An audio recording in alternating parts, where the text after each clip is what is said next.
And welcome back to Houston Newsmakers, where my guests this week are Dr. Mark Jones, Political Science Fellow at the Baker Institute for Public Policy at Rice University. Bill King, Texas chair of the newly formed Forward Party.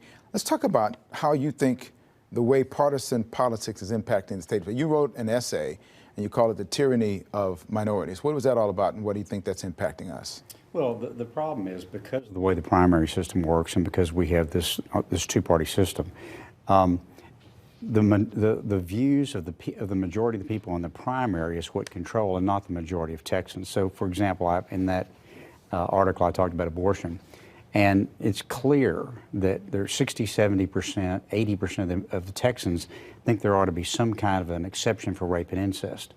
But the state leaders have said they're not going to consider it, and so they don't see support for it out there. Well, every single poll shows overwhelming support for it, and yet they're not going to listen to the majority of the Texans because a majority of Republican primary voters don't want it.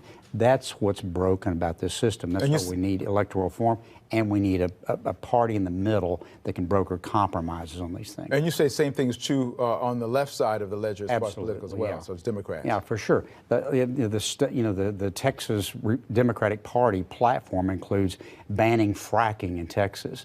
Now, I'm pretty sure that's not something the majority of Texans want to do. No, we need a rational transition plan.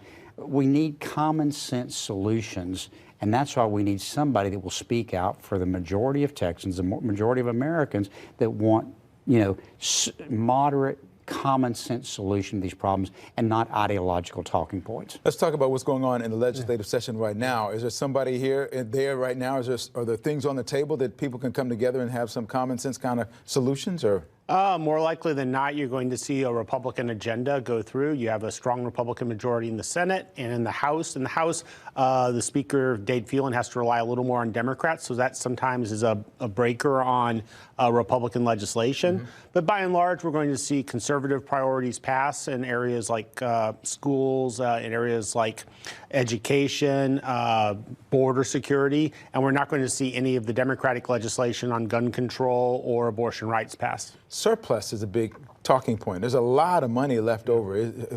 What do you see happening there? Well, there you have $33 billion, and you have a lot of people lobbying to get their share of the pie.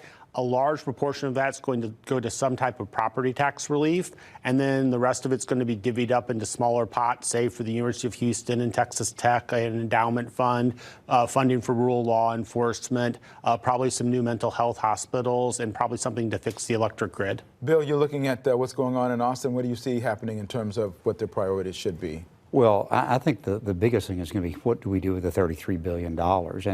And look, I'd love to have some property tax relief, but the truth of the matter is we've got some big problems that we need to address. Mental health is a huge problem in this state.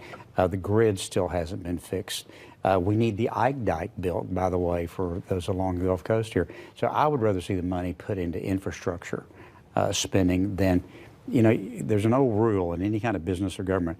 You don't take one-time revenue and fund recurring expenses with it. And I'm afraid that's what we may end up doing. This whole process, it seems like a lot of the agenda is focused on what may be that hanging fruit or that shiny object to attract the attention of the base. And it sounds like when you talk about Republicans in majority are really doing what they think the base wants, and the things that they're putting out there is those things that are fashionable, at least for that base. Right. You're seeing things in terms of giving parents more control over what their children are taught in terms of human sexuality in the classroom, some limits on the content of books. We're seeing a ban on Chinese ownership of land, border security legislation. Those are things the base wants, and the base is going to get those in one way or another. Either are you optimistic at all about the process being able to change so it can be for the better, however you think that would be? No. No? Thank you for being quick with that answer, Mark. At least not in the near future. Okay, on that happy note, Dr. Mark Jones, Bill King, thank you for your insight. Always good to have you. Thank you. We got to do a half-hour show and just get it sponsored. You bring in the sponsorship. I'm ready anytime. Yeah.